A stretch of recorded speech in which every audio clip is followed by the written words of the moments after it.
bienvenue sur notre podcast. On en profite pendant que c'est un peu la pandémie pour... Un peu. Je sais pas si ça peut être un peu la pandémie. En tout cas, ici, c'est un peu la pandémie. Puis, on en profite justement pour interviewer François, qui est coach chez nous à La Forge depuis quelques mois, depuis le début de l'été. Puis, on va sûrement peut-être faire un petit peu plus de podcasts, même en fait, partager plus de contenu, partager plus de vidéos. Puis, profiter du temps qui nous est donné pour le rendre utile. Puis, j'aimerais ça peut-être commencer avec toi, Frank, là, parce que quand tu avais une stratégie, quand tu as envoyé le email pour l'offre d'emploi, puis j'aimerais ça que tu nous l'expliques un petit peu parce que tu as parlé de trucs d'entraînement que nous, on connaît bien parce qu'on suit les principes de Strong Fit de Julien Pinault. Puis je pense que si tu l'avais envoyé dans un autre gym, je suis pas sûr qu'il aurait su de quoi tu parlais tant que ça. Ça vient plus de la notion en fait des échecs et de ce que ça peut nous apporter. En fait, j'ai toujours voulu vraiment coacher dans une salle comme ici par exemple, mais j'ai toujours pensé que ça allait être compliqué, qu'il allait y avoir beaucoup d'échecs, etc. Et donc quand je postule dans une offre d'emploi comme ça, je me dis soit l'employé il va vraiment être intéressé par ce que je vais lui écrire, ou soit ça va lui passer par-dessus la tête et il ne va pas s'y intéresser. Et donc c'est un peu le tout ou rien. Je dis, j'essaye vraiment de faire un maximum d'offres d'emploi, enfin de postuler un maximum d'offres d'emploi. Et il y en a, la plupart vont tout échouer, on va dire 90% des gens, ils vont même pas répondre, ou ils vont dire excusez-nous, vous ne correspondez pas au profil que l'on recherche. Mais j'étais sûr que tôt ou tard, il y aurait un petit pourcentage, une exception qui viendrait rendre tout ça, faire valoir le coup à tout ça. Et donc, Puis en fait, c'est bon, c'est vraiment un filtre en soi. Puis je pense qu'on fait aussi ça à La Forge, de monter nos principes, monter vraiment qu'est-ce que nous passionne. Puis ça crée déjà un filtre, ce qui fait que le monde passe la porte, sont déjà intéressés par qu'est-ce qu'on fait. Je pense que c'est tellement une bonne stratégie de faire ça. Puis justement, moi, quand j'ai lu ce courriel-là, j'étais comme, est-ce que c'est une blague? Comme que quelqu'un connaît vraiment tout ce qu'on applique, puis là, il s'est dit, je vais l'appliquer là parce que, en tout cas. Mais en fait, ça a bien fait les choses justement parce que tu arrives déjà avec des principes avec lesquels on travaille. Puis je pense que c'est une bonne stratégie, somme toute. Est-ce que tu avais déjà postulé pour beaucoup d'emplois avant? par exemple, quand j'étais en France, il fallait par exemple que je postule pour pouvoir venir au Canada ici. Et donc, il fallait qu'on fasse une lettre de motivation, par exemple, en expliquant pourquoi est-ce qu'on voulait venir. Et donc, la plupart des gens, ce qu'ils disent, c'est il faut que je vienne au Canada, c'est pour mes études, pour mon avenir, etc. Et moi, j'étais parti sur ça. Est-ce que en fait, c'est un concept, c'est AlphaZero, c'est un ordinateur en fait qui a joué contre Stockfish, un autre ordinateur aux échecs. Et donc, les deux ordinateurs, ils ont des méthodes d'apprentissage complètement différentes. Et donc, AlphaZero en question, c'est un ordinateur qui est beaucoup moins puissant au niveau des calculs qu'il peut effectuer ou de la mémorisation, mais c'est c'est un ordinateur qui est capable d'un peu jouer comme un être humain en explorant, en faisant des sacrifices pour avoir une vision sur le long terme. Mais il apprend, c'est ça? C'est ça, en apprenant vraiment un réel processus d'apprentissage. Et donc, moi, dans ma lettre de motivation, j'ai parlé de ça et je disais qu'en gros, l'opportunité pour moi de venir au Canada ici, c'était d'explorer, de pouvoir découvrir de nouvelles choses, d'apprendre sur moi, d'apprendre sur qu'est-ce que je veux devenir, etc.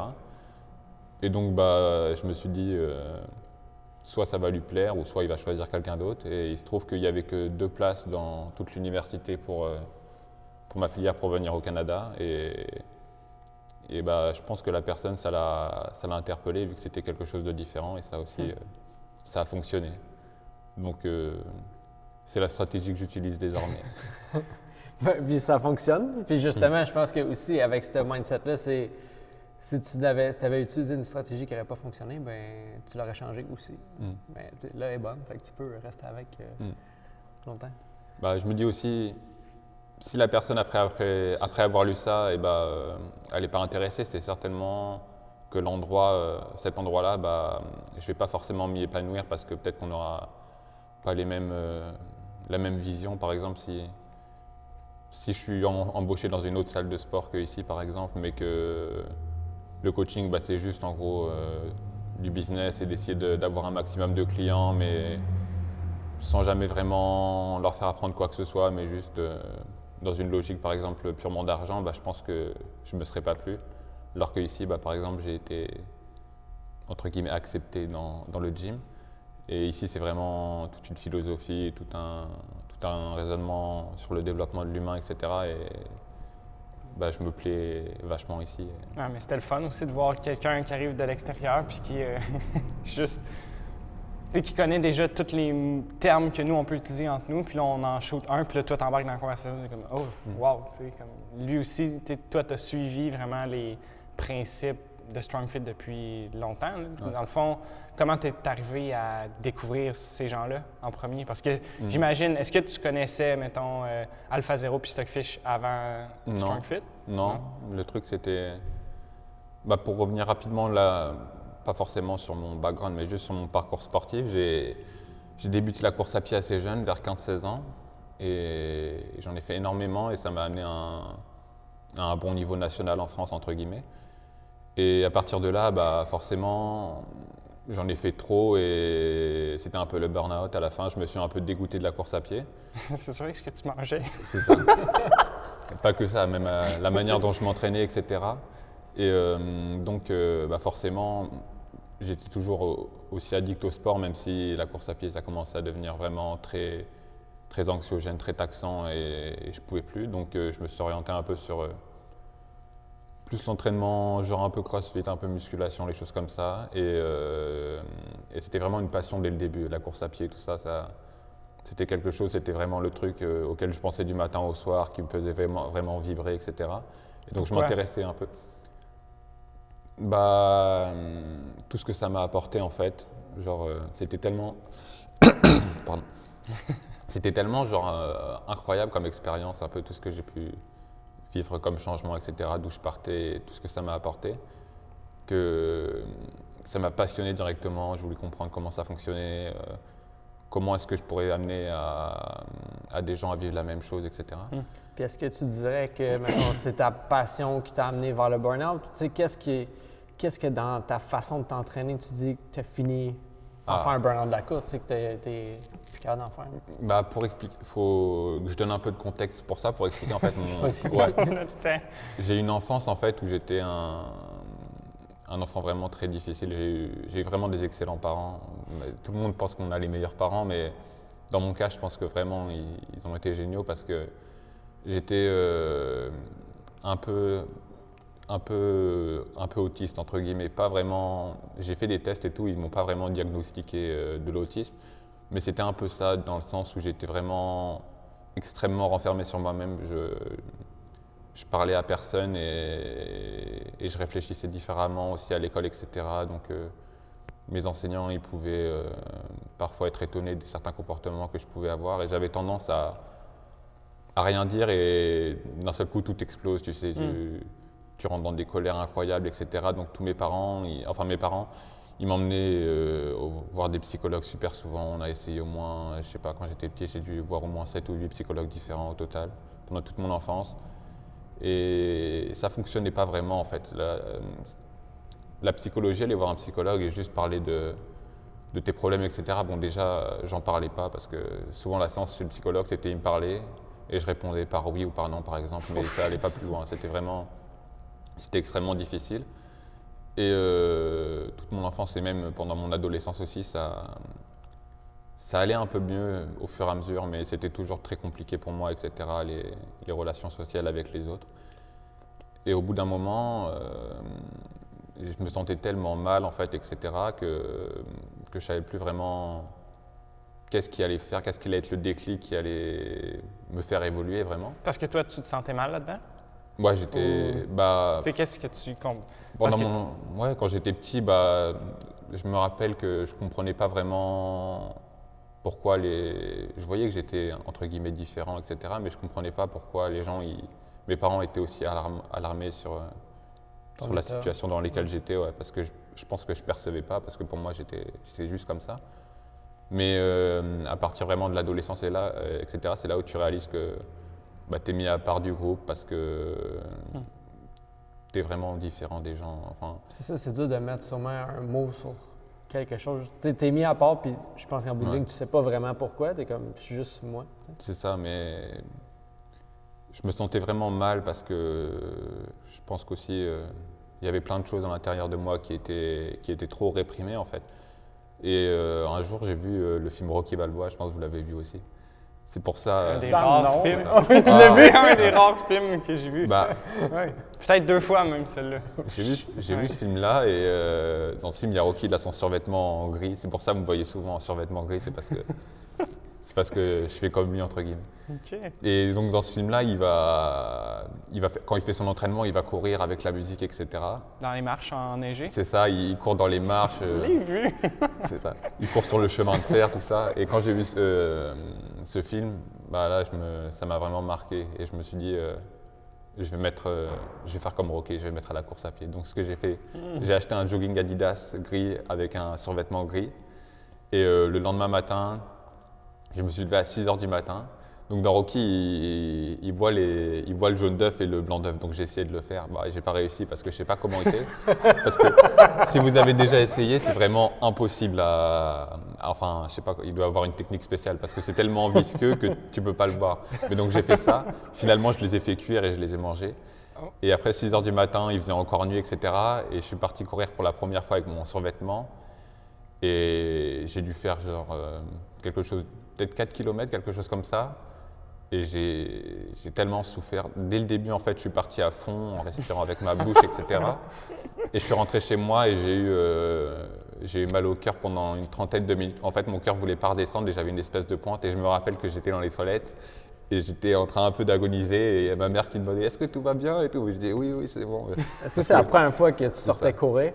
Là, Tu as sûrement déjà couru dans ta vie. Oui, j'avais fait beaucoup de soccer, etc. quand j'étais petit, mais c'était la première fois où je faisais vraiment de la course à pied, entre guillemets. Mais t'as-tu toujours été gardien de but au soccer? J'ai commencé sur le terrain, mais très rapidement, en fait, il n'y avait plus de gardien. Et vu que j'étais pas le meilleur sur le terrain, il m'a dit est-ce que ça te dirait de jouer gardien? Et donc j'ai dit ah ouais, pourquoi pas. Et donc je suis devenu assez bon dans les cages, donc c'était une bonne chose finalement. Mais pour en revenir à la course, je me sentais vraiment, j'avais mal au cœur, etc. Mais en même temps, c'était incroyable parce que je me sentais super bien, super libéré, etc. Et à partir de là, j'ai commencé à courir vraiment comme un cinglé tous les matins. J'allais courir, c'est passé à 5, 6, 7. Très rapidement, je courais 10 km et après, je faisais 10 km tous les jours, etc.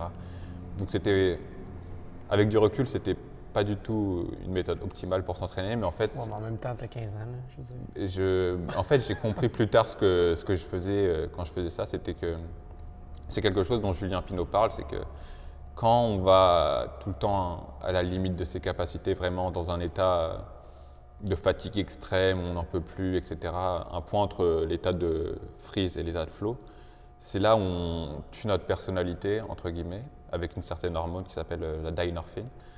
Et on peut à partir de là créer une nouvelle personne. C'est pour ça, par exemple, pour donner un exemple concret, c'est ce que font beaucoup les gens à l'armée quand ils font subir aux militaires des entraînements extrêmement difficiles, c'est pour pouvoir tuer leur personnalité actuelle et pouvoir à partir de là forger une nouvelle personne, vraiment un soldat qui serait au service de son pays. Et ben moi, en fait, je pense que j'ai fait exactement la même chose avec la course à pied, mais c'était parce que je voulais tuer la personne que j'étais à l'heure actuelle, quand j'avais à peu près une quinzaine d'années, pour pouvoir à partir de là bâtir une nouvelle personne. Et donc c'est pour ça que chacun de mes entraînements, c'était, je finissais complètement à l'agonie, etc. Et malgré tout, ça m'a fait progresser les premières années de course à pied. J'ai atteint très rapidement un bon niveau au bout de 2-3 ans parce que je m'investissais tellement dedans, je mettais tellement d'intensité, etc. que rapidement j'ai fait de la compétition et… C'est ta façon aussi de te valoriser, sûrement? Ou… Oui, je faisais des compétitions à assez haut niveau et j'étais jamais le meilleur coureur, entre guillemets, mais moi, mon objectif, c'était je vais être celui qui va donner le plus d'efforts possible. Donc, mais c'est pas tout le temps efficace. C'est efficace pendant un certain temps. Enfin, mes 10 km, je partais dès les 500 premiers mètres, c'était horrible. J'étais avec la respiration par la bouche et tout, mais j'avais tellement de volonté que je partais peut-être je ne me rappelle plus exactement des vitesses, mais c'était peut-être 17 km/h, quelque chose comme ça sur mon 10 km. Ça représente quoi, un 85 pour toi? Non, en fait, le 17 km/h pour moi, c'est dès les 500 premiers mètres, j'étais mort de fatigue. Mais j'avais tellement la volonté de ne pas lâcher, etc., que j'arrivais à vivre dans la douleur comme ça pendant la durée du 10 km. Il était 37, 40 minutes, des choses comme ça. Et c'était vraiment ma fierté à moi, en fait. C'était ce qui me définissait. Je vais être la personne qui va le pousser le plus fort, et peu importe si le classement ou combien je terminais, etc., j'en avais rien à faire. C'était vraiment par rapport à moi, à quel point est-ce que je peux pousser l'intensité et repousser mes limites. Mais en même temps, ça, je pense que ça devrait être enseigné comme ça aussi. Comme à quel point ça devrait être. Oui, tu es dans une compétition, mais tu le fais vraiment pour toi puis pour voir où ce que toi, tu es capable de te rendre. Puis comme tu dis, mettons, je pense que si ton but premier, ça aurait été vraiment de gagner la compétition, mais tu aurais appris à peut-être partir moins vite. C'est ça. Tu n'as pas essayé puis tu n'aurais peut-être juste rien appris, en fait, sur toi après ça. Parce que je pense que c'est ça aussi que tu as dit au début, c'est que ça t'a tellement appris sur toi, la course à pied. Mais j'aimerais ça encore savoir pourquoi tu as mis ça de côté. Puis... Mais moi, j'ai une question aussi. Tu sais, tantôt, tu as parlé des gars à l'armée qui détruisent un peu la personne qu'ils sont pour devenir une autre personne. Mais j'imagine que ces gens-là, ils s'entourent de personnes qui vont les amener là où ils veulent aller. Ou du moins, ces gens-là vont faire en sorte qu'une fois qu'ils ont détruit la personne, entre guillemets, ben, ils vont lui donner les outils nécessaires pour qu'il devienne la personne qu'ils ont envie qu'il devienne. Ben, toi, je sais que tu n'en avais pas conscience du tout, mais c'était quoi les outils que tu utilisais? Est-ce que c'était seulement, je détruis la personne que je suis, puis ensuite de ça, je laisse par osmose un peu tout rentrer en dedans, les nouvelles informations? Ou est-ce que tu avais un mentor? Ou est-ce que dans ce temps-là, tu lisais beaucoup? Ou est-ce que les gens à l'école, c'était une bonne influence sur toi? C'est quoi qui t'a amené à vraiment détruire la personne que tu es grâce à la course, puis devenir la personne que tu souhaitais être? Je construisais à la fois, mais je ne me construisais pas vraiment en tant que personne. À cette période-là, c'était plus comme vraiment une espèce de rite initiatique, la course à pied. C'était jamais à propos de... Je lisais pas encore beaucoup sur la course à pied, par exemple. Les gens qui deviennent passionnés par la course à pied, rapidement, ils vont sur les sites internet et ils achètent des cardiofréquencemètres et ils calculent leur distance de course avec leur allure et ils se donnent des objectifs, machin truc, etc. Moi, c'était vraiment pas ça. C'était mon jogging et mon survêtement de Rocky, les baskets et chaque entraînement, j'avais pas envie d'y aller, jamais. C'était dès les 10 premiers mètres, j'avais envie de m'arrêter. Dès les 50 premiers mètres, j'hyperventilais. Mais je faisais mes 10 km parce que j'avais mon parcours et c'était ça, et je lâchais pas. Et après, sauf que ça a bien fonctionné au début, entre guillemets. Mais au bout d'un moment, au bout de 2 ans, on va dire, j'ai commencé à avoir des blessures, etc. Par exemple, j'étais tellement déterminé dans ma tête à cette époque-là que, par exemple, j'avais une périostite ou périostite tibiale, je ne sais plus exactement le nom. Périostite, je pense. Et ça faisait que dès que je posais un impact au sol lors de ma course, j'avais une espèce de décharge énorme. Enfin, j'avais les tibias en feu du début à la fin. Et sauf que je démarrais comme ça. Et quoi qu'il arrive, en fait, je me disais toujours une chose avant de démarrer. La seule contrainte que j'avais dans ma séance de course à pied, c'était tu ne dois pas t'arrêter du début à la fin. Tu as le point A, le point B, tu n'as pas le droit de marcher. Tu dois juste, quoi qu'il arrive, tu continues. Et donc je démarrais sur les 3-4 premiers kilomètres pendant une vingtaine de minutes facilement, enfin peut-être un peu moins. Chaque impact, c'était ultra douloureux, j'en pouvais plus, etc. C'était vraiment horrible la douleur. Et je pense qu'au bout d'un moment, j'avais tellement mal qu'en fait je ressentais plus rien à partir du 5e kilomètre. Et je finissais mes 10 km comme ça. Et je faisais des séances d'entraînement comme ça, etc. tout le temps. Mais au bout d'un moment, ça crée tellement d'anxiété, j'avais tellement d'appréhension avant d'aller m'entraîner, etc. J'étais tellement fatigué parce que je respirais tout le temps avec ma bouche. Je faisais jamais vraiment de récupération, etc. Les étirements, les choses comme ça n'existait pas pour moi. C'était juste moi et la course. Ça pensait un peu à David Goggins. Moi, c'était Non? ça et je connais pas David OK, Goggins. non, mais c'est bon. Mais c'est un peu comme ça. Il est juste comme, à tous les jours, il va aller courir, que ça ne tente pas, qu'il ait le pied cassé, qu'il ne soit pas capable de se lever de sa chaise, bien, il va y aller pareil. Bah, c'était exactement ça. Et sauf qu'au bout d'un moment, bah, c'est là où j'ai eu le burn-out, entre guillemets, de la course à pied. C'est que j'avais tellement d'anxiété, tellement de douleur, tellement. En plus, bah, forcément, les performances, faut pas croire que ça continue indéfiniment à augmenter comme ça si on s'entraîne pas correctement. Donc mes performances stagnaient et c'est là où je suis allé dans l'extrême vraiment du. On peut vraiment parler de surentraînement, c'était que j'étais tellement devenu accro à ça que mon corps était complètement détruit et je progressais pas, etc. Mais T'en avais besoin. je le regardais pas ça. Enfin, j'avais tellement nié ça longtemps que mon corps, au bout d'un moment, il me l'a fait comprendre. Et c'est là où j'ai abandonné la course à pied parce que je pouvais plus continuer.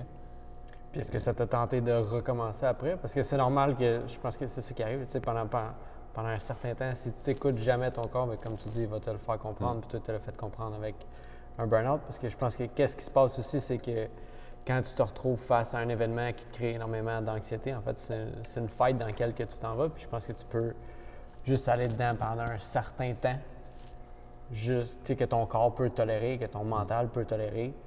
Puis après ça, ben comme il faut qu'il y ait une certaine récupération un jour. On n'a pas le choix. Si on s'entraîne comme de façon vraiment intensive. Puis est-ce que après ça, tu as été capable de récupérer quand tu as été sur pause pendant un bout? Puis est-ce que tu as voulu continuer après ou tu as vécu ce que tu avais à vivre avec la course? Puis après ça, Bah, en fait, j'étais tellement accro à l'entraînement que c'était pas possible que j'arrêtais la course à pied, mais c'était pas possible que j'arrête de m'entraîner. Et ce que je faisais vers la fin de mon burn-out, c'est que j'avais commencé aussi à faire le matin en course à pied, bah, j'avais genre mes 10 km où j'allais me détruire en course à pied et j'avais commencé entre guillemets, j'y connaissais encore rien du tout, mais la musculation, le soir, j'avais genre ma séance de musculation que je faisais en plus, genre 2 entraînements par jour, où je faisais exactement la même chose, où c'était tu pousses ta série jusqu'à ce que la barre t'écrase ou des choses comme ça. Et donc quand j'ai arrêté la course à pied, bah, je suis passé plus, je me suis inscrit dans une salle de musculation, c'est là quand je suis parti en internat à ce moment-là, et donc c'est là où je me suis inscrit pour la première fois. Et De l'internat, c'est... l'internat, en fait, ouais, c'était... Bah, du coup, quand j'ai commencé la course à pied, les choses ont commencé à s'améliorer, mais j'avais toujours une enfance assez difficile dans le sens où j'étais toujours aussi spécial à l'école. J'avais des bonnes notes, mais je travaillais pas et j'avais plus tendance à faire le zouave en cours, etc. Et donc mes parents, en fait, la vraie histoire, c'est que... Yes, on est rendu là, la vraie histoire. La vraie histoire, c'est qu'à cette période-là, bah, moi, je voulais devenir militaire dans les forces spéciales en France. C'était ça et je voulais juste faire ça et on ne parlait pas d'autre chose. Puis c'est-tu Rocky qui t'a donné le goût de faire ça? Ouais, bah, j'étais tellement doué, entre guillemets, pour endurer la souffrance, etc. C'était mon plus grand talent, je dirais, endurer la souffrance, que je voulais faire ça quand je les voyais, les reportages où ils courent pendant 40 km avec leur sac en train de mourir et tout. Je me disais, là, je serais bien à ma place dans ça et tout. Et je voulais vraiment faire ça. Et il y a un militaire, souvent ils viennent à l'école pour faire un peu de publicité pour l'armée et tout. Et donc je posais la question, je lui dis comment je fais pour faire ça et tout. Il me dit bah, d'abord il te faut avoir le bac. Donc le bac en France c'est le diplôme qui te donne accès aux études supérieures entre guillemets, mais aussi c'est le diplôme vraiment qu'il faut avoir si tu veux pouvoir t'ouvrir des portes pour pouvoir faire ce que tu veux quand tu seras plus vieux. Sauf qu'il y a 2 bacs, il y a le bac professionnel et le bac général. Donc le bac général, c'est le français, les maths, etc. Et le bac pro, c'est le bac où on va t'enseigner électricien, plombier. C'est un truc de 3 ans et après, ça va directement te donner le bac et tu pourras travailler ensuite. Alors que le bac général, il faudra continuer tes études. Et moi, je me suis dit, j'avais des bonnes notes à l'école et tout, mais je travaillais vraiment pas. Jamais vraiment. À partir de 12 ans, 13 ans, c'est là où j'ai arrêté de travailler à l'école. Et je me suis dit, bah, si je fais le bac pro, ça va être encore plus tranquille parce que bac général, ça va m'obliger quand même à réviser un peu avant les examens. Mais bac pro, ça va être un truc beaucoup plus facile et tout, donc je vais faire un bac pro. Sauf que j'avais des trop bonnes notes, donc mes parents, ils étaient hors de question que j'aille en bac pro et tout. Donc j'ai fait exprès d'avoir des mauvaises notes j'ai fait exprès d'avoir vraiment des très mauvaises notes. Et mes parents, ils ont fini par lutter. Ils ont dit bon, ok, tu vas faire ton bac pro si tu veux, mais ce sera dans un lycée, dans un lycée privé et en internat, parce que je veux pas que tu ailles faire un bac pro là où j'habite à Évreux, parce que les lycées sont de mauvaise réputation et tout, c'est pas des bons environnements selon mes parents. Donc ils m'ont obligé à faire mon bac pro, mais en internat, donc c'était à 2 heures de chez moi, donc je partais là-bas en voiture lundi, c'est ça. En voiture, je passais toute la semaine là-bas et je rentrais les week-ends. Et là-bas, il y avait au début, en fait, je m'étais inscrit dans cet internat spécialement parce que j'avais vu qu'il y avait une salle de musculation, donc j'avais choisi celui-là. Mais quand je suis arrivé, en fait, le directeur il a dit non, la salle de musculation est fermée, machin truc, etc. Donc j'ai dit s'il n'y a pas de salle de musculation, moi je quitte l'internat et tout. Et donc vu que mes parents payaient, je pense qu'il a dit non, faut pas faire ça et tout. Et donc finalement j'ai réussi à avoir entre guillemets en négociant avec lui, j'avais le droit de sortir tous les soirs pour aller à la salle de musculation qui était à une vingtaine de minutes à pied de l'internat. Et alors que tous les autres élèves, ils devaient aller aux études, genre faire leurs devoirs et tout. Moi, c'était, je sortais, j'allais m'entraîner, je rentrais le soir, après tout le monde. Et j'avais les passes droits comme ça, donc c'est là où je me suis inscrit à ma première année. Et quand je suis rentré, dès la première séance de musculation, là, même si je connaissais rien, etc., c'est la course à pied, j'étais passionné, mais c'était vraiment une expérience personnelle, on va dire. Et la musculation, c'était le truc ultime, j'ai adoré et à partir de là, je suis allé voir tous les trucs qu'on peut trouver sur internet, des trucs stupides, des trucs intelligents, etc. Toutes les chaînes YouTube, je regardais tous les youtubeurs, je commençais à lire plein de choses, etc., à m'intéresser à tout, la nutrition. C'était vraiment une passion, encore une fois, c'était complètement extrême, c'était du matin au soir, je pensais à ça. Je vous ai parlé un peu tout à l'heure c'est là, à partir de ce moment-là où j'ai commencé à manger. Par exemple, c'était. La roche. Là, vraiment, je me trouve stupide quand j'en parle maintenant, mais c'était. Donc, on calculait tous ces macros, le nombre de grammes de glucides, de lipides, etc., dont on a besoin. Et donc, par exemple, il fallait que je mange, je sais pas, 250 grammes de riz, on va dire. J'avais ma balance, et s'il y avait 251 grammes, ça marchait pas. Genre, j'enlevais pour qu'il y ait 250. Et donc, mes parents, ils me disaient. Oh là là, t'es complètement extrême, etc. Et moi, je leur disais, non, tu comprends pas. Genre, dans ma tête, je me prenais un peu pour un bodybuilder pro qui fait tous les sacrifices, etc. Mais j'étais vraiment passionné par le truc. Et donc, Julien Pineau, j'ai commencé j'en ai fait 1 an comme ça. Et c'est à partir de là, sauf que vu que je m'entraînais toujours comme j'ai fait en course à pied, c'est-à-dire que chaque série, c'était à l'échec, etc. C'était la presse à cuisse. Je ne sais pas si vous connaissez, c'est un exercice quand même. Quand on fait une série de presse à cuisse, c'est assez éprouvant. Du leg press. Et pour vous donner un exemple de ma séance jambes, c'était 4 séries de squats avec 4 séries dégressives sur la dernière série, jusqu'à l'échec, toutes les séries. C'était pareil sur la presse et des fois je pouvais faire genre 6 séries dégressives, donc je commençais à 300 kg et je finissais à la fin, il y avait genre 80 kg et j'arrivais plus à pousser, j'étais à l'échec, etc. Après je faisais du leg curl, je faisais genre 7 exercices de jambes comme ça, tous à l'échec, tous avec des techniques d'intensification. Donc forcément, je progressais pas. J'ai progressé au début comme tout débutant. Et après, j'ai eu grosse stagnation et mon système nerveux complètement cramé, etc. Et par hasard, quand je suis rentré un jour j'écoutais plein de vidéos de musculation et tout, et je pensais tout connaître dans ma tête parce que j'avais consommé tellement d'informations que non, ça c'est ça et ça c'est pas ça. Est-ce que tu dirais que tu as une capacité comme hors norme de consommer de l'information? Moi, quand c'est un sujet vraiment qui me passionne, je peux vraiment écouter ça toute la journée, ça ne me dérange pas. Mais j'écoutais tellement de choses, etc., que dans ma tête, il y aurait pu avoir Arnold Schwarzenegger qui venait me voir pour me dire un truc, je lui aurais dit non, tu ne fais pas correctement, parce que ça, c'est ça la vérité. Genre, j'écoutais des gens qui sont très dogmatiques, qui te disent c'est ça le secret qu'il faut faire, et si tu fais autre chose, c'est pas bon. J'écoutais, en plus, j'étais devenu, entre guillemets, fan de quelqu'un qui disait, par exemple, tout ce qui compte c'est de prendre de plus en plus lourd. Donc, lui, son état d'esprit, c'était vraiment, il avait tout un truc de cycle où tu calcules tes charges et ça te fait augmenter ta charge, et il appelait ça cycle de progression. Et donc, dans ma tête, c'était ça l'entraînement. C'était, tu prends ton exercice de développé couché et tu deviens plus fort. Et, enfin, j'avais des vues vraiment dogmatiques.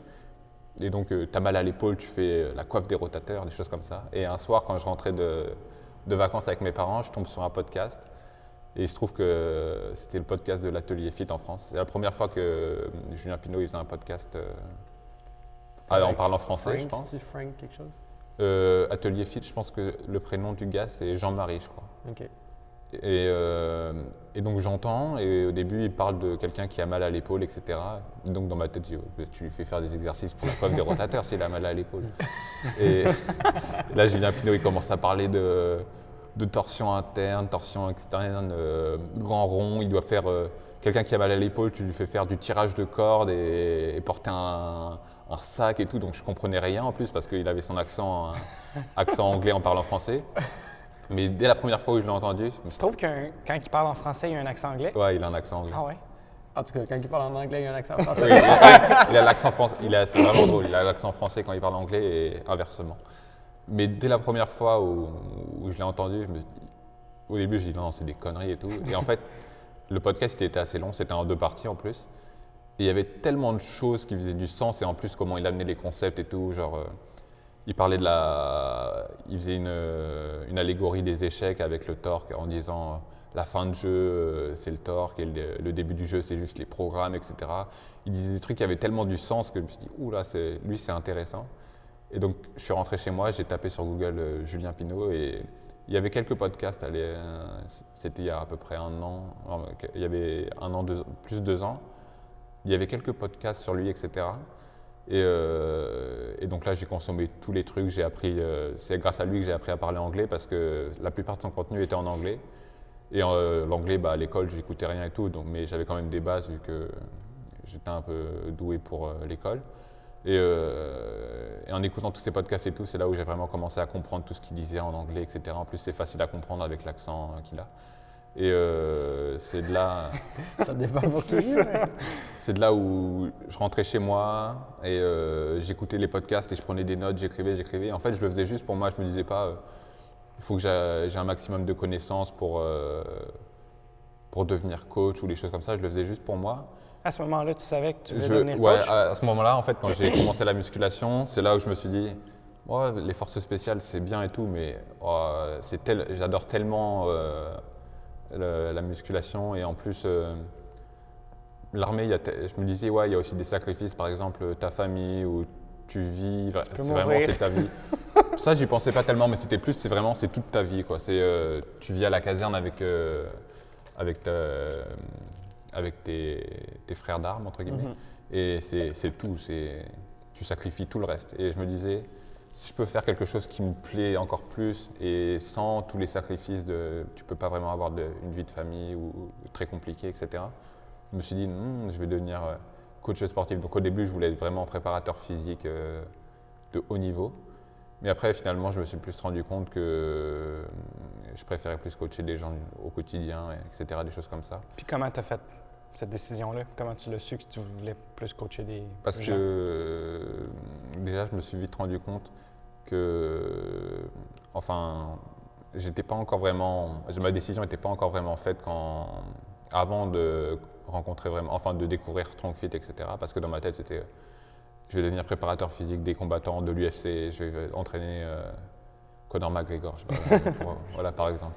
Et en fait, en écoutant ce que disait Julien, etc., je me suis dit oui, mais en fait, ils n'en ont pas vraiment besoin, eux, en fait, ils en ont un peu rien à foutre de toi déjà, et en plus, c'est pas vraiment les personnes que tu vas changer quelque chose dans leur vie, à la rigueur, il va te dire merci, mais c'est pas toi qui va impacter franchement sa vie, alors que quelqu'un du quotidien qui est pas capable de marcher sans avoir mal au dos ou de jouer avec ses enfants, il prend ça comme cet exemple, tu peux vraiment lui changer sa vie et faire une vraie différence dans le monde, alors que tu entraînes Conor McGregor ou pas, il n'a pas franchement besoin de toi. Il mène quand même déjà une bonne vie, là, mais je pense qu'on ne sait pas à quel point les gens, ça peut les aider arrêter d'avoir mal dans le dos, parce que souvent, même eux, ils pensent que c'est pas possible. De se dire, ah non, tu sais, il m'est arrivé un accident, fait que là, j'ai mal dans le dos, puis je suis un peu pris avec ça pour le reste de ma vie. Puis tu sais, quand tu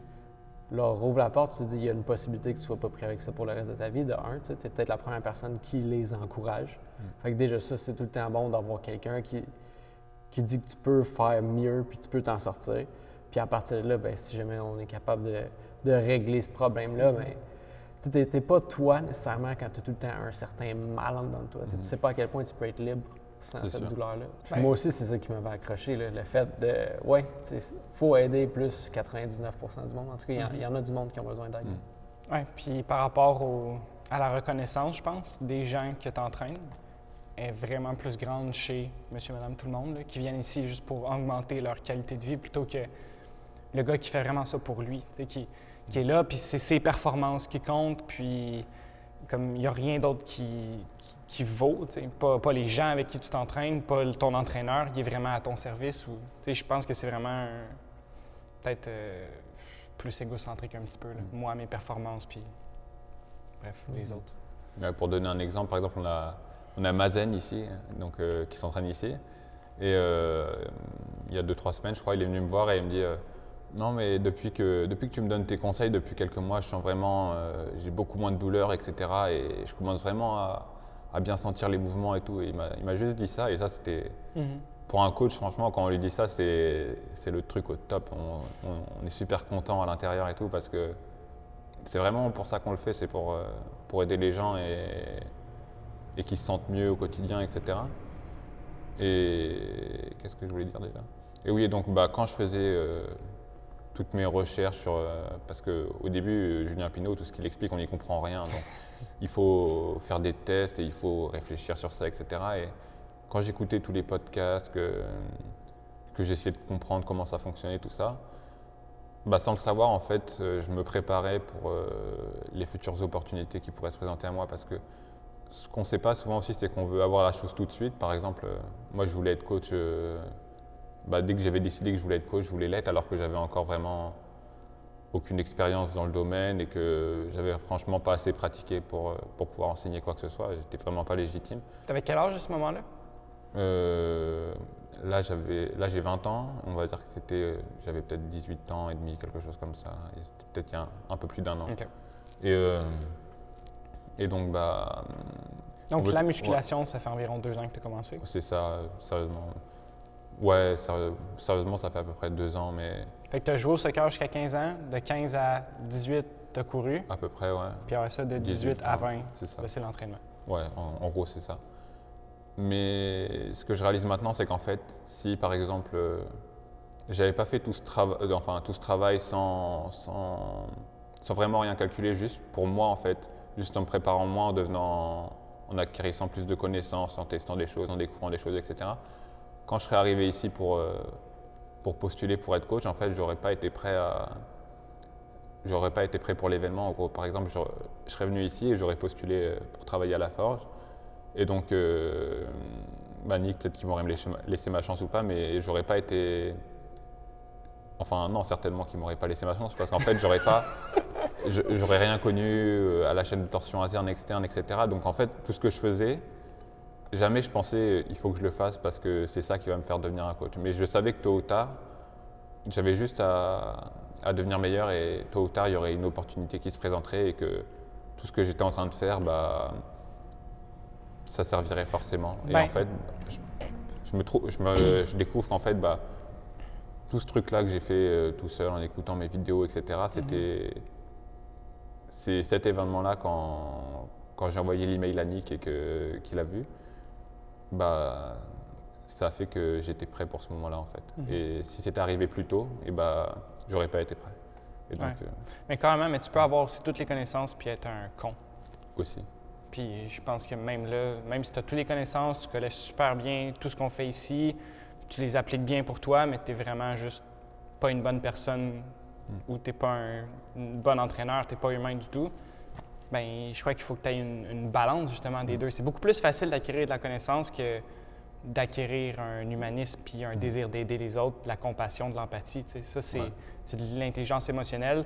Je ne sais pas à quel point que ça peut s'acquérir, l'intelligence émotionnelle. C'est sûr que ça peut se bâtir. Tu peux justement forger ta personne dans une nouvelle personne, mais je pense que c'est toujours plus facile de lire des livres que, disons, choisir consciemment d'aider les autres. Pour en revenir à ce que tu disais au début, là, quand tu me demandais qu'est-ce qui a fait que tu détruisais ta personne, mais qu'est-ce qui a fait que tu as commencé à construire, c'est vraiment à partir du moment où j'ai découvert Julien Pineau avec StrongFit que tout l'apprentissage qu'il a amené, tout ce que j'ai expérimenté, etc., c'est là où j'ai commencé vraiment à construire ma personne. Même s'il y a des choses dans ma vie, par exemple le fait d'aller en internat, les choses comme ça m'a fait beaucoup de bien. C'est vraiment le protocole de nutrition, etc. C'est pour ça.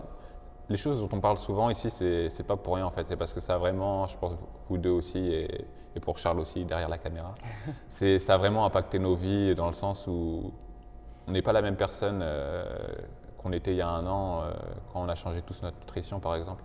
Et c'est des choses comme ça qui ont fait que progressivement j'ai été capable de commencer à parler aux gens. Au début c'était petit à petit, ça s'est pas fait du jour au lendemain, mais c'est des petits changements comme ça qui font qu'on évolue au fur et à mesure du temps. Et maintenant, je suis toujours, on garde toujours plus ou moins, je pense, son caractère qu'on avait à la base. Si on est quelqu'un de très timide, je pense que c'est rare que tu deviennes super extraverti, etc. Mais tu peux être timide à la base et être incapable de parler à qui que ce soit. Et au fur et à mesure du temps, avec l'entraînement, avec la nutrition, etc., tu vas devenir une personne qui sera capable de parler aux autres sans être super gêné, même si tu vas pas être la personne la plus expressive du monde. Mais je pense que c'est ça aussi. Je pense qu'ici, on est pas mal tout du monde, mais presque tout du monde qui sont introvertis. T'sais. Puis, je pense que c'est une force aussi, quelque part, là, parce que ça fait qu'on est peut-être plus que capable de se mettre à la place des autres, t'sais, puis de dire aux autres aussi, peut-être qu'ils sont gênés, peut-être qu'ils se sentent exactement de la façon que je me sens. Puis oui, ça l'aide tranquillement s'exposer progressivement à ça, puis un peu comme le processus qu'on fait avec les coachs, c'est des... T'sais, au début, tu étais juste là, puis tu observais, puis le monde était genre, ben, tu sais, c'est qui lui? Il nous observe vraiment. J'étais comme, ouais, il va sûrement coacher ici, tu sais. Puis de comme, arriver dans l'environnement, puis adapter l'environnement en premier, t'sais. Puis après ça, ben, tranquillement, ben, te faire parler un petit peu plus, tu sais, voir que, moi, ça a été d'attendre que tu te mettes à parler un peu plus avec les gens, puis une fois que tu as parlé un peu plus avec les gens, j'étais comme, bon, ben là, il va donner un warm-up, tu sais, il va comme m'expliquer ça. Puis après ça, bien, tranquillement en rajouter, s'assurer que la progression soit bonne. Parce que là, quand tu es arrivé la première fois, j'étais comme. Moi, le email que tu m'as envoyé, j'étais genre. C'est comme un cadeau, ça. Là. C'est quelqu'un qui connaît déjà tous nos principes, qu'on peut coacher. Puis quand tu es arrivé, j'étais comme, ouais, il est vraiment gêné. Comme, en même temps, tu es jeune encore aussi, puis tu es introverti. J'étais comme, ben lui, je vais l'aider à. Tu n'as pas besoin d'aide de ma part sur tes connaissances. T'sais. Fait que c'était de t'amener à, tranquillement, te donner l'environnement dans lequel tu pourrais t'épanouir un petit peu plus. Puis de développer une confiance en toi, puis de donner la place que tu pourrais le faire aussi librement. Et l'impact de la forge aussi sur la personne que je suis en général, ça a été énorme parce que même si j'avais un peu d'expérience dans le monde du travail en France, etc., le fait vraiment… Sur le coaching? Non, le coaching un peu, j'avais fait un peu de coaching à domicile, mais c'était vraiment avec un seul client, donc c'était pas vraiment en public et tout. Sinon, j'avais travaillé pas mal avec les enfants pendant un an, par exemple. C'est là que tu es allé en ski? Ouais, c'est là où je suis allé en ski pour la première fois. Mais c'est vrai que moi, je suis pas là. En fait, je pense des fois, on a trop l'impression qu'on est une personne figée et qu'on est ce qu'on est et on change pas, en fait. Mais ça, c'est complètement faux parce que je suis arrivé à la forge, je sais pas, il y a 5-6 mois, enfin il y a quelques mois. Et je peux voir que je suis plus du tout la même personne à l'heure actuelle parce que ici j'ai appris progressivement à parler avec les gens, quand est-ce qu'il faut que tu ailles parler, quand est-ce qu'il faut mieux laisser la personne faire ce qu'elle a à faire seule, prendre de la confiance en soi, toutes les choses comme ça, c'est vraiment par l'expérience que ça s'acquérit. Et c'est vrai que moi aussi, je me rappelle les premières fois, j'étais pas trop à l'aise parce que est-ce qu'il faut que j'aille parler aux gens ou est-ce qu'il faut que je reste à ma place? Et là je suis pas coach, là c'est Sam qui coach, c'est Sam qui coach et moi je suis en observation, je dis rien, etc. Oui, mais en même temps, ça t'empêche pas d'aller voir les gens et d'apprendre les prénoms, les choses comme ça et tout. Et donc, au fur et à mesure, toutes les expériences de notre vie, en fait, ça devrait nous aider à devenir une meilleure personne et pas l'inverse. Et donc, je vous remercie vraiment tous les coachs ici, mais particulièrement toi, Nick, pour m'avoir laissé ma chance et m'avoir super bien accueilli aussi. Vous avez été tous les gens. Et là aussi, là, si on a des clients ici qui écoutent le podcast, merci aussi à vous parce que vous avez été super pour m'accueillir aussi. Tout le monde a été bienveillant et c'est vrai que ça aurait été beaucoup plus dur si l'environnement avait été hostile, entre guillemets. Oui, on a vraiment une bonne clientèle, justement, compréhensive, puis qui nous suivent là, dans nos propres expériences de vie aussi, là, parce que tout ça, tu es arrivé dans un temps où c'est plus stable un petit peu, là, mais... Ouais, on parlait de filtre tout à l'heure, il s'en est fait un filtre avant que tu arrives. Puis justement, de voir que les gens qui sont restés, ben sont ouverts à comme ces nouveautés-là, puis à des gens, ils nous font confiance aussi, là. De voir que bon, il y a une nouvelle personne, puis on lui fait confiance, elle va apprendre, puis ensuite de ça, elle va te donner des conseils, puis maintenant les gens le voient, là, que quand tu vas leur donner un conseil, c'est réfléchi. Tellement réfléchi, tu choisis tes mots, tu y vas tranquillement, ton approche est super douce, puis comme des fois aussi, ben avec Félix, là, tu gueules ces gens, puis c'est ça aussi qui fait de toi une belle personne, des belles polarités. Tu as envie tellement de donner ce qu'il y a de mieux aux gens. Tu te rappelles, ben, je sais pas si tu te rappelles, mais quand on était chez M, puis en fait, on parlait, puis Frank, tu étais vraiment silencieux, puis à un moment donné, boum, tu lâches quelque chose, puis c'est du genre, est-ce que tu t'en rappelles? Quand on a mangé chez elle? Ouais. Puis que là, on discutait tout le monde ensemble, puis à un moment donné, on parlait, je pense, de chacun, qu'est-ce qu'on voulait pour la forge, puis toi, t'as lâché, ben, tu pourras, disons, comment en parler par-dessus, là, mais que tu voulais, qu'est-ce qui te faisait triper, c'était vraiment de voir les gens qui explosaient leurs barrières, qui devenaient comme des meilleures personnes grâce à l'entraînement, puis que c'était vraiment ce que tu aimais, de voir qu'ils accomplissaient des choses qu'ils croyaient impossibles à accomplir avant. T'sais. C'est ça. Ouais, parce qu'on le voit vraiment, genre, quand c'est ça dont je parlais un peu, l'idée de coacher qui m'est venue quand je découvrais en fait tout ce que ça m'a apporté et que je voulais un peu que certaines personnes puissent vivre la même chose, quoi. Et quand la différence que ça peut faire d'accomplir quelque chose dont je ne croyais vraiment pas capable au niveau de la confiance en soi, de comment vraiment tu te sens à l'intérieur, parce que on a aussi beaucoup tendance à croire que comment on se sent, c'est lié à tout ce qui est autour de nous, tout notre monde extérieur et tout, mais en fait quand tu accomplis quelque chose, c'est vraiment en dedans de toi que ça fait une différence. Tu es un peu la seule personne aussi qui le sait. Là. C'est comment toi tu te sentais avant, il y a eu l'événement, comment toi tu te sens après. Comme, après ça, tu te dis, ben je peux juste essayer d'amener les gens à vivre cet événement-là. Puis chacun à leur rythme, puis justement, on l'adapte à eux, puis se dit, bon, ben après ça, tu vas te sentir mieux, puis avoir la confiance de donner les bons exercices aux bons gens pour qu'eux puissent aussi s'épanouir en tant que personne. Des fois, je me dis, comme je me sens tellement bien sur une base régulière, puis je me dis, j'aimerais ça que tout le monde se sente aussi bien que ça. Puis de la façon qu'on finit par se sentir mieux. En fait, moi, personnellement, je pense que c'est la seule chose qu'on peut faire un peu en tant que coach, c'est partager qu'est-ce qu'on a vécu. Qu'est-ce qui a fait qu'on est rendu là. Parce que moi aussi, j'ai eu des problèmes d'épaule, j'ai eu des problèmes de genoux, j'ai eu des problèmes comme émotionnels. Mais comme qu'est-ce que j'ai fait pour les régler? Bien, la plupart, ça tournait autour de l'entraînement, l'alimentation, la respiration, la méditation. Bien, comme je peux juste partager ça puis espérer que comme je dégage assez de la confiance dans qu'est-ce que je dis parce que je l'ai vécu, que les gens vont désirer l'adopter. Fait que je pense que c'est un peu notre job de coach, puis c'est ce qui fait que tout le monde, à la forge, tous les coachs, ont, selon moi, ce désir-là. C'est ce que j'ai vu quand vous êtes tous arrivés, comme que vous avez envie de redonner aux gens qu'est-ce qui font que vous êtes bien. C'est ce qui est le plus facile aussi. C'est vraiment ça qui est le plus cette façon-là facile. que c'est le fun aussi de partager cette information-là quand tu sais que bien, je te partage juste pas nécessairement la vérité, mais une vérité. Puis cette vérité-là, c'est pour moi. T'sais. Ça a fonctionné pour moi, je l'ai fait de cette façon-là, donc si ça tente de l'essayer, vas-y. Mais... Puis en même temps, tu dis, je l'ai fait de cette façon-là, bien, adapte-le à toi aussi. Là. Moi, je l'ai fait comme ça.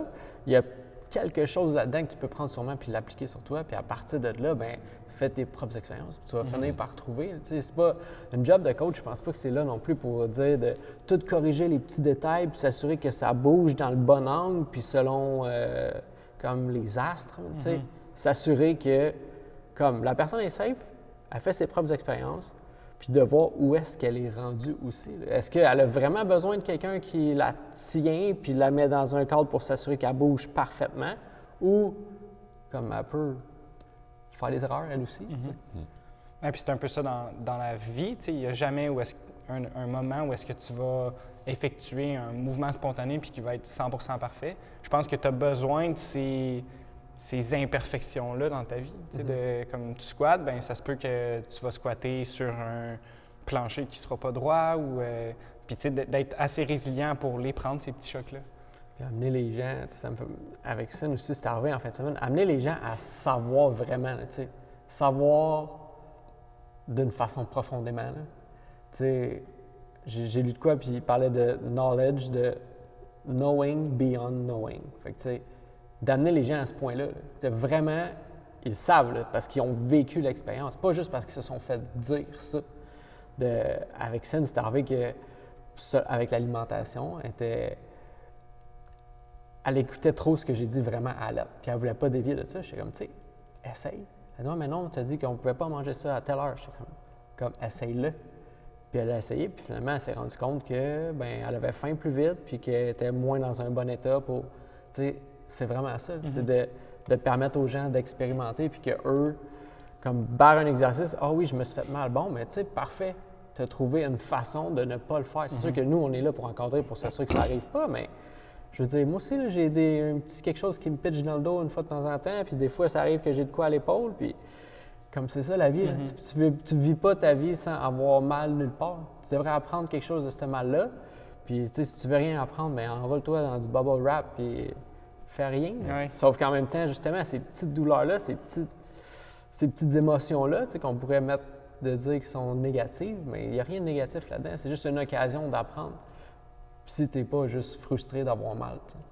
Oui, parce que clairement que tu peux juste dire « Ah, bon sang, je me suis fait mal, puis c'est pas pour moi cet exercice-là », puis de juste ne pas apprendre la leçon, puis plutôt que de persévérer, puis te dire que tu as peut-être quelque chose à aller trouver là-dedans, mais c'est une façon, en fait, d'abandonner tellement facilement. Je pense qu'on oublie d'aller dans l'adversité un petit peu. On dirait que, comme... C'est la peur de l'échec, ouais. Ouais. Ouais. C'est pas vraiment on apprend de ses erreurs, c'est vraiment on apprend en faisant des erreurs, en fait. Ça devrait être une nécessité de se tromper, parce que si tu fais pas d'échec, bah t'as rien appris concrètement. Tu peux pas avoir du succès à chaque fois que tu vas entreprendre quelque chose, et donc si tu refuses d'expérimenter quelque chose de nouveau par peur d'échouer à ça, bah, tu vas rester au même point, et c'est là où tu n'avances pas. Alors que quand tu deviens vraiment en mesure d'expérimenter, d'apprendre, de tirer des leçons de tes échecs et tout, un peu comme on en revient à ce que fait AlphaZero par exemple, c'est qu'il va tirer des leçons à chaque fois des échecs ou des réussites qu'il va rencontrer pour pouvoir devenir meilleur sur le long terme. Et donc, c'est correct si quand tu viens ici, bah, tu n'arrives pas à sentir parfaitement et tout, comme on explique, c'est normal, et il faut que tu trouves ta façon à toi de... C'est pour ça, souvent, on nous demande est-ce que c'est bon, est-ce que c'est bien comme je le fais et tout. Il n'y a que toi qui sais, en fait, si tu arrives à sentir la chose correctement et les ajustements que tu dois faire pour que toi, tu découvres ce qui fonctionne pour toi, en fait. Parce qu'il n'y a pas...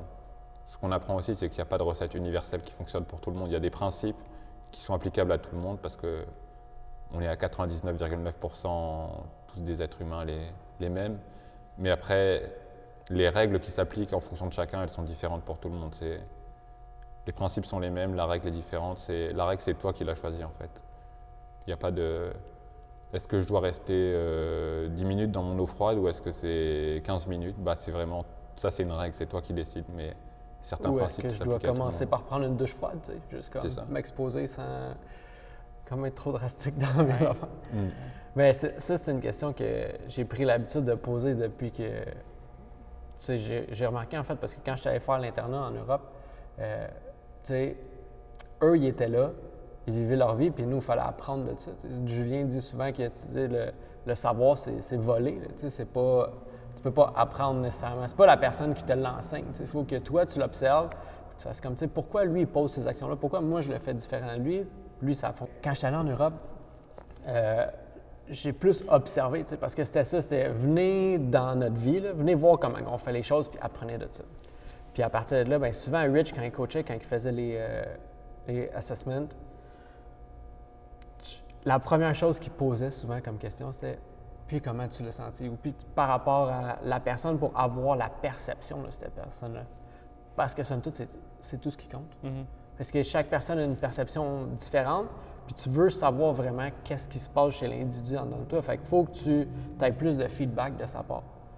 Parce qu'à partir de là, si elle fait un exercice, puis tu es comme « Ah, tu sais, ça avait l'air de te faire mal là », elle va dire « Ah oui, ça me faisait mal là ». Parce que tu lui donnes même pas la chance de penser par elle-même. Tu es comme...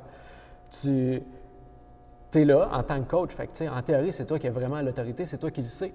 Fait que si le coach me dit que j'ai l'air d'avoir mal à l'épaule, c'est sûrement que j'ai mal à l'épaule. Fait que, ah oui, ben oui, là, oui. tu renforces Parce ça. que, ouais. Puis... Fait que quand tu coaches, c'est de tout le temps l'appliquer à personne. Puis comment tu fais pour l'appliquer à personne? Bien, c'est d'avoir son opinion à elle. Savoir, elle, comment tu ressens le mouvement, puis s'assurer que ça soit un peu ta première question. Parce que c'est ça que tu disais, quand quelqu'un me demande, puis mon mouvement était comment? J'étais comme, je sais pas, comment tu le sens? Puis souvent, ça a l'air d'être une réponse évasive, mais moi, il faut que je sache d'abord comment toi tu le sens. Mais je pense que c'est déstabilisant. Oui. Parce qu'ils sont habitués de peut-être se faire dire. Ben, parce que ton focus n'était pas là. Puis là, après ça, de dire, ben, je sais pas.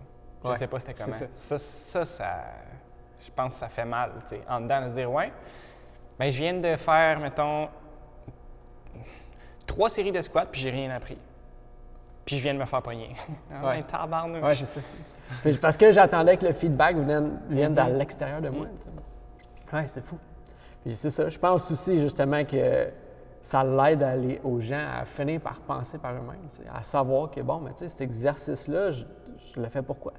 Si je ne sais pas qu'est-ce que je suis en train de travailler, bien, je suis en train de rien travailler vraiment. Je suis en train de faire les reps juste pour que mon coach soit content, que je bouge de A à B. Ouais.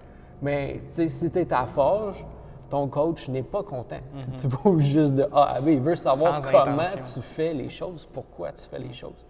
Puis ça, il y a juste toi qui peux te le dire. Fait qu'on est vraiment là comme un... Je pense qu'on est plus un miroir de chaque personne. Comme, dis-nous qu'est-ce que toi tu ressens. Puis après ça, moi, je vais être capable aussi d'identifier où est-ce que tu es rendu dans ton cheminement. T'sais. Si tu finis ta série puis tu me dis je sais pas qu'est-ce que je chantais. Bon, bien parfait, tu es un peu à la case départ. Là. Commence par sentir quelque chose. Puis tu t'es dit la vérité aussi. Oui. Tu as appris quelque chose de ça, vraiment. T'sais, même si, dans mes squats, j'ai rien appris, mais là, je vais pas mentir puis je vais dire que j'ai rien appris. Puis mais je vais pas me mentir. Pas vers l'avant. Exact, c'est ça. Je vais pas me mentir à moi-même. Tu sais, je vais regarder comme, pas ma performance, mais je vais me regarder d'un petit peu plus loin puis m'observer puis voir que, mais si je veux avancer dans la vie, il va falloir que j'agisse peut-être différemment. Parce que c'est peut-être juste 3 séries de squats, mais après ça, si tu fais ça sur tes squats, si tu fais ça sur, bref, les mouvements ici à la forge, bien, ça se peut que tu fasses les choses sans conscience à l'extérieur aussi, que tu ailles prendre une marche avec ton enfant puis que finalement, tu es juste là avec tes écouteurs, tu ne discutes pas avec ton enfant ou tu regardes pas la nature. Je pense que, puis en fait, on dit tout le temps que la forge, c'est vraiment juste un endroit pour prendre la forge puis amène-la avec toi. C'est un endroit ici safe pour explorer, pour expérimenter des choses. Puis si tu viens juste à la forge pour, comme développer ton corps, dis-toi que je pense que tu as juste une partie de la forge. Tu n'as pas tout. Pas tout. Puis ça va quand même te faire progresser, mais jusqu'à un certain niveau, jusqu'à temps que, justement, tu burn out et tu fasses comme, bon, tu sais, j'ai plus le goût d'aller m'entraîner. Mais pourquoi j'ai plus le goût d'aller m'entraîner? Ben, c'est parce que tu n'apprends plus rien, justement. Puis c'est un peu ça, tu sais, dans les 5 phases un peu du cerveau, ben c'est, à un moment donné, tu t'ennuies dans qu'est-ce que tu fais. Ben, quand tu t'ennuies dans qu'est-ce que tu fais, c'est signe que, comme, faut que tu mettes un peu plus d'effort pour apprendre un peu plus.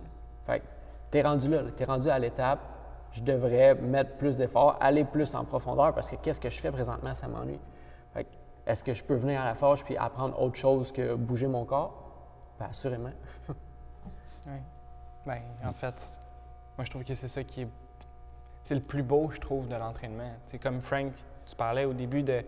la course, c'était la merde, ça te fait mal, c'était douloureux, mais tu as appris de ça. Après ça, ton entraînement, c'était peut-être pas parfait. Tu t'entraînais fort, tu y allais à l'échec tout le temps, mais tu as appris de ça. Puis heureusement, parce que sinon, tu serais peut-être encore, on te verrait courir avec tes jogging gris, puis ton truc gris, puis à full Ouais. pin, puis à boiter, parce que finalement, pour toi, c'est ça la vérité, puis t'as pas appris rien d'autre. Puis tout ça, ça s'est fait aussi par l'action, justement, par l'expérience. Puis je sais pas si pendant que tu le faisais, tu savais ce que tu faisais vraiment. Tu sais. Non. Parce que c'est ça, on le voit vraiment avec le recul. Moi aussi, je regarde en arrière, puis je suis comme, ah oui, ça m'a amené à là, puis ça m'a amené là, puis encore là, c'est vraiment juste ma perception. C'est peut-être juste moi là, qui est en train de se créer une histoire pour me dire que tout ce que j'ai fait avant, c'était pas inutile. Sauf que j'aime mieux essayer de déconstruire ça, puis voir comme qu'est-ce que j'ai bâti à date, puis ça, me dire, OK, bien, comme ça, c'est mes skills. Puis là, à partir de là, bien, je peux m'en servir, je peux les utiliser quelque part parce que j'ai appris. Puis j'ai appris parce que j'ai été capable d'avoir du recul vers l'arrière, puis de ne pas faire les choses inconsciemment. Tu sais, de me dire, OK, là, qu'est-ce que je ressens présentement? Présentement, je me sens vraiment mal. Bon, mais qu'est-ce qui fait que je me sens mal? Puis qu'est-ce qui fait que je me sentais mieux hier? Tu sais? De s'amener à se poser des questions, puis avoir justement de ramener ton monde un peu plus à l'interne. Tu sais. Arrêter attendre l'approbation de ta mère, ton père, de ton coach, puis de revenir te centrer sur toi. Tu sais. Pas d'une façon égoïste, mais juste d'une façon, tu es la seule personne qui possède ta perception. Là. Puis ta perception du monde, bien, ça crée ton monde. Fait que de cette façon-là, du moment où comme c'est quelqu'un d'autre que toi qui gère ta propre perception, bien là, tu n'es plus en contrôle de ta vie ou de qu'est-ce qui se passe, de ta façon à laquelle tu réagis, mettons, aux événements. Bien, probablement que d'être à l'écoute de ce qu'il y a en dedans, tu vas être plus à l'écoute des gens aussi à l'extérieur. Tu vas peut-être mieux comprendre que si toi, il y a une journée, sans trop de raison, tu te sens d'une certaine façon, bien ça se peut à un moment donné qu'il y ait une personne que tu rencontres puis qui soit dans un état pas souhaitable, mais comme tu étais sur son chemin puis tu l'as rencontré, bien d'avoir de la compassion pour cette personne-là plutôt que d'embarquer dans une guerre verbale. Ou, Puis, tu sais, je pense que ça va un petit peu avec les temps qu'on vit présentement, puis on ne sait pas, tu sais, c'est l'incertitude là, qui s'en vient un peu dans les temps à venir. Bien, je pense que plus qu'on se connaît en tant que personne, moins qu'on a peur du monde externe. Parce qu'on est tout le temps capable de se trouver une place pour se réfugier en dedans puis se dire comme, OK, qu'est-ce que je peux faire présentement? Tu sais, qu'est-ce que je contrôle? Puis c'est ça, tu sais, la force, c'est vous amener à la maîtrise de soi. Tu sais. Finir par se contrôler soi-même puis faire comme, OK, c'est le cas autour de moi, mais je peux quand même fermer mes yeux 5 minutes, respirer, sentir que mon cœur bat. Bon, mais au moins ça va. Tu sais. Ouais. Puis après ça, ben prendre action sur le monde à l'extérieur avec justement ce calme-là, cette certitude que au moins, c'est comme mon cœur bat encore, puis je peux faire quelque chose. Puis tant que je peux faire quelque chose, je vais essayer de faire quelque chose. Oui. Puis ça, c'est un super pouvoir. Puis je parlais tantôt de ce que tu pouvais aller tirer de plus de cet endroit-là, FRG, bien, pour moi, c'est ça. C'est ce calme-là. Puis tu sais, je pense qu'on va en reparler dans un podcast après, mais justement d'être plus, plutôt que de vouloir, en fait, courir partout, être tout le temps en train de chercher, d'écouter des nouvelles, puis la dernière heure, qu'est-ce qui s'est passé, comme, on s'en fout. Tu sais, pour de vrai, comme ça fait juste t'agiter, comme, concentre-toi plus sur, tu sais, qu'est-ce qui se passe en dedans, puis anyway, tu sais, tout le monde va te le dire s'il y a quelque chose, là.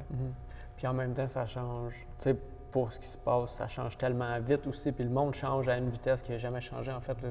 Même pas nécessairement juste les temps, là, mais si tu regardes chaque moment, mettons, le micro-moment, mais tu as tout le temps comme vraiment, souvent tu peux avoir un high, un très bas, high, bas.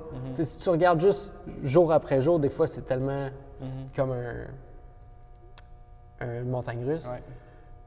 Mais quand tu regardes comme sur le long terme, crime, tu es encore vivant, puis tout est là, je veux dire, ta vie va bien là, pour la plupart des gens qui ont, puis nous, tu sais, qui ont la chance de faire ça ou d'écouter ce podcast-là, je veux dire, comme notre vie va vraiment bien, là. On n'est pas capoté. Fait que, est-ce qu'il y a quelque chose, Frank, que tu aimerais ajouter par rapport à, je sais pas, ton parcours ou, là, en fait, c'est ça, tu étudies présentement? Oui, à l'université. Oui. Ou des questions qu'on t'a pas posées, mettons, que tu aimerais partager ou un mot de la fin, là, que tu aimerais... Oh, un petit mot de la fin, on peut. OK, un petit mot de la fin. Ouais, pour revenir à ce qu'on disait en ce moment avec la situation, etc. Tout le monde s'inquiète un peu pour l'avenir, etc. Mais aussi, ce que ça m'a appris là, le fait de venir travailler ici, c'est que le futur est vraiment pas prédictible dans le sens où quand on m'aurait dit il y a 1 an en arrière que je serais au Canada en train de coacher dans une salle où on enseigne les principes de Strong Fit, j'y aurais vraiment... C'était complètement imprévisible en fait. Je me suis retrouvé d'abord au Canada après avoir postulé avec ma lettre de motivation qui parlait d'ordinateur et d'intelligence artificielle. Et après, je me retrouve au Canada. Comme par hasard, il y a une des salles de sport qui... Enfin, pour te dire, ici, il doit y avoir peut-être 7-8 salles de sport différentes à Trois-Rivières. Et j'avais pas du tout vu que c'était les principes Strong Fit qui étaient enseignés à la Forge au début. Donc en fait, je voulais juste trouver une salle de sport où je pouvais commencer à coacher pour commencer quelque part. Et j'ai envoyé ma lettre à tout le monde en fait. Personne n'a répondu, à part Nick qui a répondu.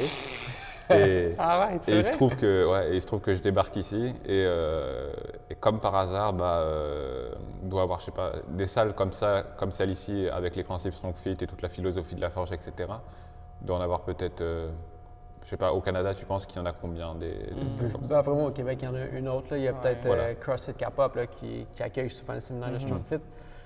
Sinon, à ma connaissance, là, Ouais. Bon, 2 salles dans tout le Québec et je me retrouve dans la ville comme par hasard avec mon logement qui est à 20 minutes à pied. Et je tombe ici et je travaille ici. Donc c'est de vraiment de devenir une meilleure personne au fur et à mesure. Et les expériences, elles vont venir, mais elles ne sont pas prédictibles. On ne peut pas dire il va se passer ça dans tant de temps où je me vois là, dans 2 ans, dans 3 ans. On peut avoir une vision sur le long terme, mais il faut savoir que la vie, elle va nous emmener à droite, à gauche, et il faut faire avec et savoir saisir les opportunités quand elles se Ouais, présentent. c'est ça, en fait, te préparer à chaque jour pour cet événement-là. C'est ça, qui te est préparer toi imprévisible.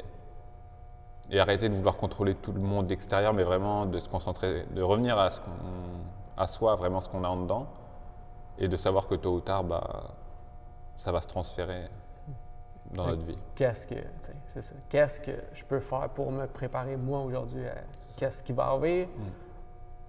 Toujours dans l'optique d'aller où tu as envie d'aller. Tu vas sûrement finir où ce que tu as envie d'aller, hein. Sauf que le chemin, C'est ça. c'est imprédictible. Imprévisible. C'était un beau mot aussi. Imprédictible, je sais pas. That's it? Ouais, fait que pour nos réseaux sociaux, c'est là. C'est là qu'on se plug. Fait que on peut se suivre. Oui. Vous pouvez peut-être nous suivre aussi sur Instagram. C'est sûr que là, on va se mettre à publier peut-être plus de contenu vu la petite pandémie. Ouais, juste pas de ça. Fait que FRG Nick, FRG Sam. François Thomas sur Facebook, sinon il n'y a pas d'Instagram, rien. Non, ça c'est cool aussi. Ouais, tu sais, c'est c'est ce qui fait que tu es capable de te concentrer puis continuer à évoluer puis rester C'est ça. sonné. Fait que vous pouvez vous suivre ça. Sinon, la page de La Forge sur Facebook, la page de La Forge Instagram. On a une couple de vidéos qui s'en viennent. OK, parfait. Puis sinon, restez à l'affût. Là. Il y en a beaucoup qui vont changer avec notre pandémie. J'aime tellement ça. Là. Là,